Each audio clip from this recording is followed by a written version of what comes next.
Hey everybody, what is going on? I hope you guys are all doing well, and welcome to another tutorial video. In this video, I'll be explaining to you guys how you can add a location on Google Maps, so let's get right into it.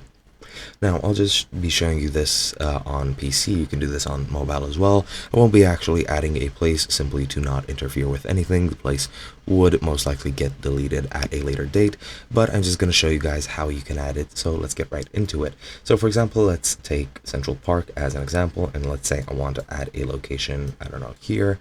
So on East Drive, just click here for the location.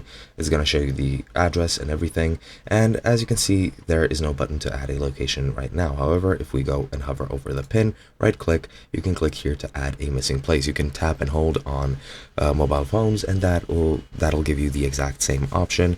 So just click add a missing place, and it's going to ask you for the specific details, so the place name, the category, the address, which is set by just clicking or tapping on the screen, and you can tap what it's located within. However, this is not mandatory. You can also add more details, claim this business, add other things as well, but other than that, that is pretty much it. So you can just add whatever place. So for example, test category, let's say food and drink, restaurant, American restaurant, and let's just keep it at that. Now I could submit this and it'll add the new location. However, I won't be doing that for the reasons I've already mentioned, that being that I don't want to interfere with anything and I don't want to place a false location.